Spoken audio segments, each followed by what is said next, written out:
J'ai travaillé un an avant la catastrophe qu'il y a eu, de 2004, quand la digue a lâché. J'ai fait des piezo de recherche de pollution, entre guillemets, parce que normalement ils ne polluent pas, donc on ne peut pas parler de pollution. Et il y avait déjà des sointements au pied de cette digue. Les camions se sont enterrés dedans, donc on a été obligé de déplacer les points de forage. Les camions ont été contaminés. Nous avec, puisqu'on a marché dedans forcément pour monter ou descendre des camions. Ça c'était en 2003, ils m'ont bloqué les camions tout un week-end pour me les nettoyer. Mais nous, rien du tout. Je suis parti chez moi avec les affaires avec lesquelles je suis venu, les bottes de travail, bleu de travail.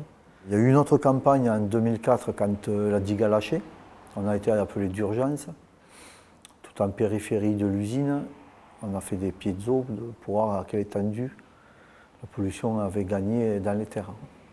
Bon, les résultats, je ne connais pas. Je connais le mien de résultats parce que je suis sorti avec une leucémie de là-dedans. Et en 2005, quand on y est retourné pour faire autre campagne, ils m'ont refoulé l'entrée. Et parce que j'avais un taux de lymphocytes qui commençait un petit peu à monter. Et ils m'ont dit que si j'avais une leucémie, on ne sait jamais, que je ne disais pas que ça vient de chez eux. Sans savoir que l'année d'avant, j'étais quand même chez eux et je leur ai dit au tac, si j'ai une leucémie, c'est chez vous que je l'ai attrapée. Et là, ça a été le blocus. Les personnes qui m'ont interviewé, qui m'ont demandé les points de forage, m'ont dit que ce n'était pas possible que j'ai travaillé là. Bon, le forage, il doit être là encore, donc c'est vérifiable. J'ai heureusement des photos de tout ça, parce que j'étais amené à prendre des photos pour les sites, pour chaque forage que je faisais, chaque implantation, je prenais des photos. Et voilà, et ensuite, moi je ne peux plus rentrer là-dedans. Il y a d'autres équipes qui sont venues à ma place, qui ont travaillé à ma place dedans.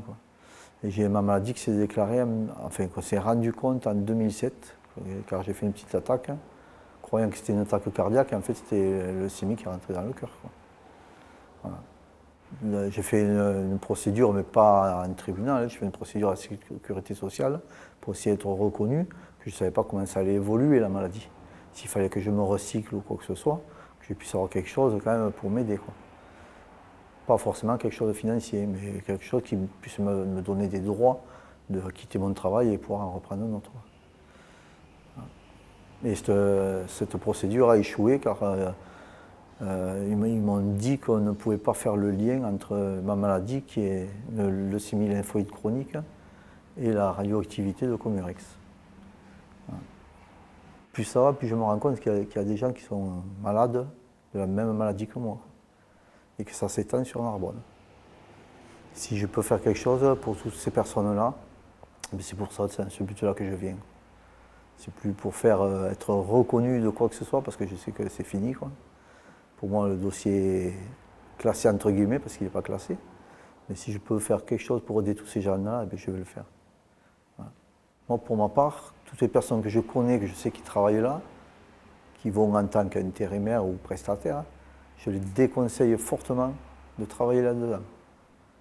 Parce que j'ai eu des échos d'autres sites d'Areva. Comurex, c'est la poubelle de la France.